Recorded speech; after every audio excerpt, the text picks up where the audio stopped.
بسم الله الرحمن الرحيم الحمد لله رب العالمين والصلاة والسلام على نبينا محمد وعلى آله وأصحابه وسلم تسليما مزيدا ثم أما بعد إخوة الكرام السلام عليكم ورحمة الله وبركاته. Inch'Allah, nous allons voir un sujet qu'il est important de comprendre, comme de quelle manière toi tu peux obtenir la véritable richesse du cœur, cette richesse qui peut te faire te dispenser de toute autre chose.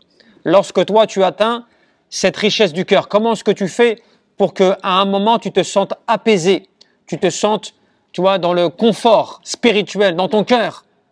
Comment est-ce que cela, j'y arrive dans ce bas monde?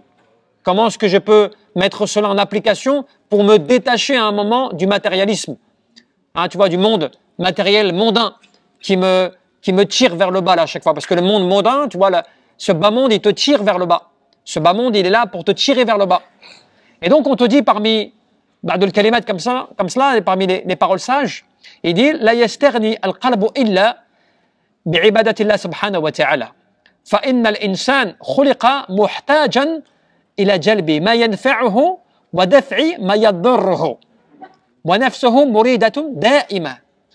Vous savez, la personne, elle ne trouvera jamais la richesse du cœur tant qu'elle ne va pas faire en sorte de concentrer son cœur dans l'adoration à Allah subhanahu wa ta'ala, car certes l'être humain, depuis qu'il a été créé, c'est-à-dire chacun d'entre nous, depuis que l'être humain, à partir du moment où il est créé, il est constamment dans le besoin de rechercher ce qui lui est profitable et de se protéger contre ce qui peut lui causer du tort. Cela de manière permanente et constante. L'être humain, il est dans cela. Tu vois? Ça fait partie de sa nature. Il est constamment dans une lutte, dans une recherche de ce qui va pouvoir répondre à ses besoins. C'est-à-dire que l'être humain, naturellement, qu'il soit religieux ou pas, il est tout le temps à la recherche de ce qui va être profitable pour lui et il va essayer au maximum de se protéger de ce qui va lui causer du tort. D'accord? لتسكن إليه وتطمئن به وليس ذلك إلا لله سبحانه وتعالى وحده فلا تطمئن القلوب إلا به ولا تسكن النفوس إلا إليه ولا يحصل صلاح القلوب إلا بعبادة الله سبحانه وتعالى وحده لا شريك له.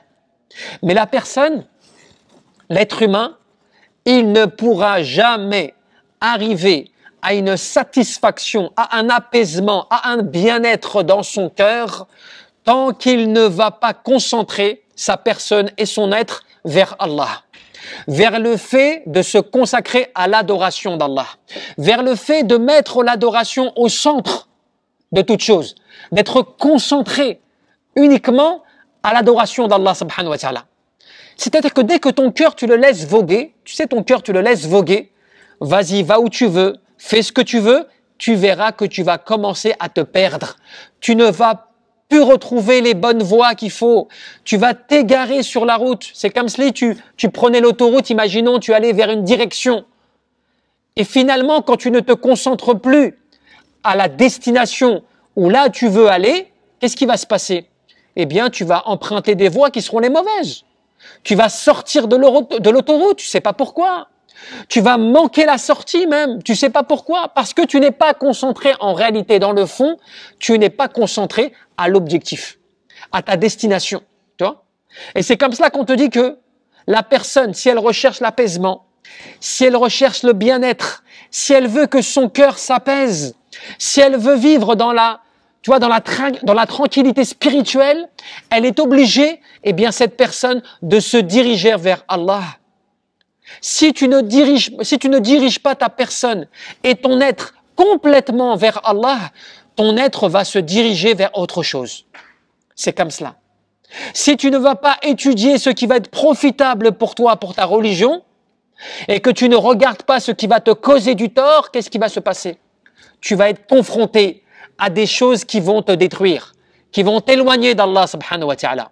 C'est comme cela qu'on te dit فَإِذَا لَمْ تَكُنْ الْقُلُوبُ مُخْلِصَةً لِلَّهِ الدِّينِ عَبَدَتْ غَيْرَهُ مِنَ الْآلِهَةِ الَّتِي يَعْبُدُهَا أَكْثَرُ النَّاسِ مِمَّا رَضُوهُ لِأَنفُسِهِمْ. Le résultat, il est là. Le résultat, il est là. Les cœurs. Et c'est important parce que là, vous êtes en train de toucher à des règles. Là, on est en train de voir des règles qui nous permettent de comprendre pourquoi ton cœur, il est soit dirigé vers Allah, soit il va s'opposer, ou il va à l'encontre, ou il va, donc on va dire oui, à l'opposé de la direction vers Allah. C'est quoi le problème? Qu'en est la solution? Ton cœur, s'il n'est pas complètement concentré dans la sincérité à la dévotion pour Allah, cela veut dire que tu te consacres à vouloir adorer et te consacrer pour l'adoration d'Allah seul, ton cœur va se mettre à adorer autre chose qu'Allah. Alors toi, tu vas me dire, oui, mais moi, je suis convaincu que je vais jamais adorer un autre qu'Allah. Je suis convaincu en tant que musulman que mon cœur ne va pas se mettre à adorer autre qu'Allah. Mais tu ne sais pas de quelle manière ton cœur se met à adorer autre qu'Allah. Lorsque ton cœur commence à s'attacher à ce bas monde, à l'argent mondain, à la puissance, aux passions, aux désirs, que tu réponds à tous les appels comme ça mondains, eh bien tu es en train d'adorer autre qu'Allah. Sauf que tu ne le sais pas. Tu as l'impression que l'adoration, c'est lorsque tu dis simplement « j'adore ». Mais lorsque tu commences à suivre tes passions, que tu suis tes désirs, dans tout ce à quoi il t'appelle, lorsque tu commences à concentrer ton énergie, ta force, ton argent à autre qu'Allah, tu es en train d'adorer autre qu'Allah. Et cela, il y a beaucoup de gens qui ne le savent pas. Et c'est pour ça que tu dis « Aktharun nas ». La plupart des gens sont dans cette forme d'adoration à autre qu'Allah subhanahu wa ta'ala. Le prophète, alayhi salatu wa salam, il te l'a mentionné dans un hadith. Celui qui adore le dirham, tu vois, au dinar, il est là en train d'adorer les biens, l'argent.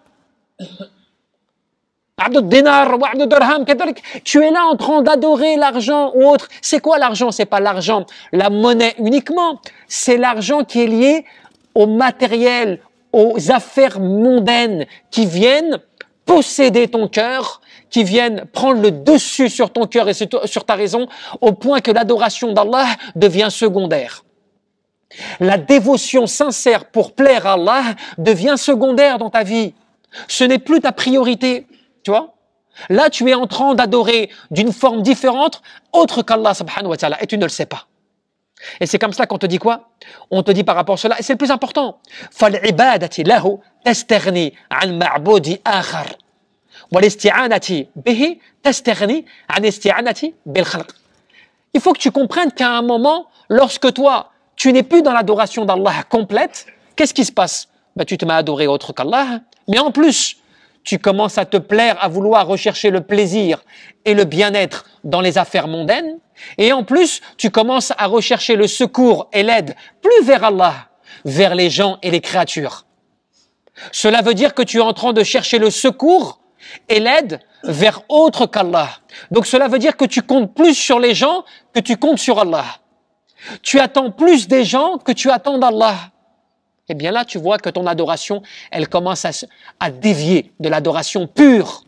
Voilà pourquoi tu comprends tant ces versets coraniques, tu vois, de consacrer son adoration à Allah seul, sincèrement, avec dévotion. C'est pour ça que tu comprends qu'Allah aime ceux qui sont dans la dévotion pour l'adoration d'Allah, subhanahu wa ta'ala. Parce que eux, tu vois, ils épurent leur cœur des choses qui viennent les nuire. Lorsque toi, chez toi, dans ta maison, tu as des nuisibles qui viennent. Tu vois, lorsqu'il y a des choses qui sont nuisibles chez toi, qui s'introduisent parmi les insectes ou autres, toi, tu fais en sorte de t'en protéger. Tu mets des produits, tu es prêt même à mettre des produits toxiques chez toi pour les éloigner, n'est-ce pas? Parce que tu crains que ceux-là vont te causer du tort dans ta vie, chez toi, à domicile. Eh bien, de la même manière, normalement, tu dois utiliser des moyens spirituels pour épurger ton cœur des nuisibles. Des choses qui viennent pencher ton cœur dans les choses mauvaises. C'est-à-dire que ton cœur, il vient être, tu vois, il est penché vers les choses qui vont pas t'apporter de bénéfices. Et c'est comme cela que Ahmed al-Ulama al-Salihin, il nous apportait aussi une chose intéressante. Il te disait, ma talab Allah bisidq wajadahu, wa man wajadahu aghnahu, wujuduhu an kulli shay. Celui qui recherche Allah avec sincérité, il va trouver Allah. Et Allah va l'enrichir. Et ensuite, il n'aura besoin de plus personne en dehors d'Allah. Parce qu'il va sentir, tu vois, le fait d'être complet, d'être dans le bien et l'apaisement spirituel.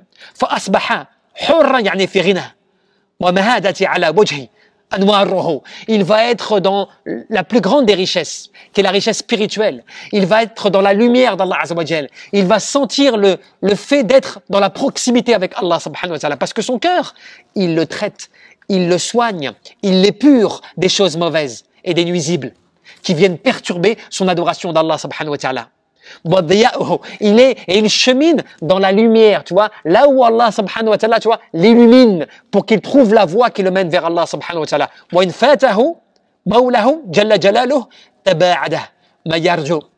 Parce que la personne, et c'est cela le plus dangereux, la personne, lorsqu'elle s'éloigne d'Allah, lorsqu'elle commence à ne pas être dans cette adoration d'Allah Azza wa Jal, eh bien, malheureusement, il va commencer à courir après les choses mondaines, mais il ne sera jamais satisfait. Jamais il ne va atteindre son but. Et à la fin, il sera comme déçu, dans la déception de ne pas avoir obtenu. Regardez combien de gens, combien de personnes sont psychologiquement malheureuses parce qu'elles n'ont pas atteint ce qu'elles voulaient, parce qu'elles n'ont pas eu ce qu'elles voulaient. Certaines personnes qui arrivent en fin de vie, elles sont tristes parce qu'elles auraient voulu vivre plus longtemps, avoir plus encore, ne pas quitter ce bas monde. Parce qu'en fait, ce bas monde les a tellement affectés et tellement entrés dans leur cœur, tu vois, qu'ils ont une amertume à délaisser ce bas monde. Alors que le croyant, lorsqu'il a travaillé son cœur, il l'a purifié, il l'a nettoyé, il l'a épuré, eh bien, lorsque vient à lui l'heure dernière, l'heure où il doit quitter ce bas monde, eh bien, il sent un apaisement.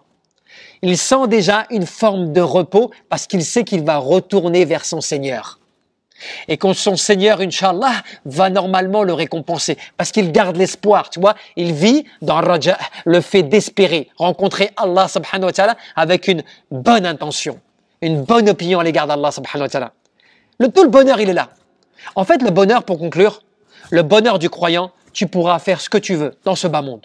Tu peux être qui tu veux, tu peux être riche, tu peux connaître les personnes les plus importantes. Tu peux avoir les moyens que tu veux. Tu ne goûteras jamais véritablement au vrai bonheur tant que ton cœur ne sera pas dévoué complètement à Allah subhanahu wa ta'ala. Et cela, quel que soit ton statut après. Si après tu as tout ce que tu veux, tu as avec toi, tu as tout cela avec toi, pas de problème. Tant que ton cœur, il est épuré et il est dévoué à Allah subhanahu wa ta'ala. Mais si par contre tu n'as pas cela, tu peux être qui tu veux de ce bas monde. Tu peux avoir la puissance que tu veux, tu ne seras jamais comblé et tu quitteras ce bas monde avec de l'amertume, du regret, tu vois, du désespoir. Alors que les croyants rentreront dans le verset « Fala khawfun alayhim wa lahum yahzanun » Ils n'auront plus de crainte par rapport à l'au-delà et à rencontrer Allah subhanahu wa ta'ala, mais surtout, wala tahzanun, ils ne seront pas tristes. Et les ulama de tafsir, qu'est-ce qu'ils te disent par rapport à cette tristesse? C'est le fait d'être triste, de devoir délaisser ce bas monde et tout ce qu'il contient. Ils ne seront plus tristes de cela. Pourquoi? Parce que ce bas monde ne vaudra plus rien pour eux, n'aura plus aucune valeur. Il ne pèsera même pas le poids de l'aile d'un moustique en termes de valeur à leurs yeux. Parce que leur cœur aura tellement à la fin été nourri d'adoration et de plénitude totale qu'ils vont rencontrer une joie avant même la joie éternelle de l'au-delà. C'est cela le vrai bonheur. Tu sais, les ulama, tu vois, ceux qui nous ont précédés, et c'est cela qu'ils se disaient entre eux. Ils se disaient, celui qui a goûté à cela dans ce bas monde, alors quel bonheur et quelle joie alors les gens du paradis doivent vivre. Parce que, tu vois, ils avaient tellement vécu un peu, tu vois, senti un peu cette saveur, tu vois, de la foi véritable, du bonheur et de la richesse du cœur, qu'ils avaient dit, alors si c'est vraiment ça, le vrai bonheur, alors les gens du paradis doivent être comblés. Tu vois, parce qu'ils avaient goûté déjà à cela. Et ils disaient, regarde ce qu'ils disaient eux-mêmes, hein, ils disaient, si les rois et ceux qui détenaient les puissances de ce bas monde savaient ce à quoi nous goûtions, pour certains d'entre eux, ce à quoi nous goûtions en termes de plénitude du cœur, de bonheur du cœur, eh bien, ils nous combattraient avec leurs épées pour l'avoir. Tu vois? Pour dire quoi? Pour dire que c'est une richesse dont les gens ne se rendent même pas compte et que ceux qui la possèdent, si vraiment ils savaient ce que ça valait comme valeur, comme richesse, eh bien, ils les combattraient avec des épées pour essayer de l'obtenir. Subhanallah. La métaphore pour te dire comme quoi, eh bien, tellement les gens souhaiteraient en fait l'avoir et l'obtenir cette richesse qu'ils n'ont pas la plupart des gens par le fait d'être attachés et abandonnés dans ce bas monde. Allahu a'lam. Tabaraka wa ta'ala. يرزقنا الإخلاص في القلب والعمل والنية.